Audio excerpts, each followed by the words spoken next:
Kumulungni 71 Battalion CRPF ni bakhaktui dini lukurokno tui khatinani bagui eba tui ton thoknani bagui Sintex bakjakha 37 jona noknu khungrogo o chugia borokno Sintex bakha lukurokno chubachu khlaijakha civic action program ni bisingtui pandamanjakha 71 Battalion CRPF ni Deputy Commandant Harinder Tyagi tai joja anurok ये civic action programme के अंदर सरकार अपनी फौज और जो सामान्य नागरिक हैं उनके बीच में समन्वय बैठाने के लिए, उनको रिलेशन अच्छे रखने के लिए और जो उनकी आवश्यकता है समय समय पर पूरी करने के लिए हमारी 71 बटालियन श्री प्रमोद कुमार कमांडेंट के नेतृत्व में इस तरह के फंक्शन आयोजित करती है, जिससे कि आम जनता को और जो भी हम कर सकते हैं, कई बार हम स्पोर्ट्स का भी करते हैं, अलग अलग तरीके से इसको हम इक्विपमेंट प्रोवाइड करते हैं जो हमें देखते हैं कि भाई इनको ये ज़्यादा आवश्यकता है और ज़रूरतमंद हैं।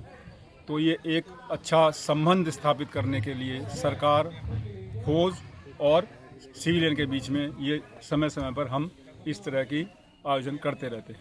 आज कितना लोगों ने दिया था सिंटेक्स में? आज हमने यहाँ पर 27 लोगों को 37 को लिए हमने आज यहाँ सिंटेक्स दिया है और कोशिश यही की है कि आसपास के इलाके सभी इसमें कवर हो जाए। आगे और भी योजना है उसको सुविधा दिया जाएगा। और दूसरा जगह में ऐसे प्रोग्राम कर हाँ, समय समय पर इसका प्रोग्राम करते रहते हैं, जैसे जैसे आता है हम उसको टाइम टाइम पे करते रहते हैं। अलग अलग तरीके की चीज़ें हम इनको प्रोवाइड करते हैं जो भी हमें रिक्वायर्ड लगता है। सर्दियों में कंबल भी करते हैं, फिर बच्चों को स्पोर्ट्स के लिए जो इक्विपमेंट है वो भी प्रोवाइड करते हैं। समय समय पर इसका आयोजन होता रहता है।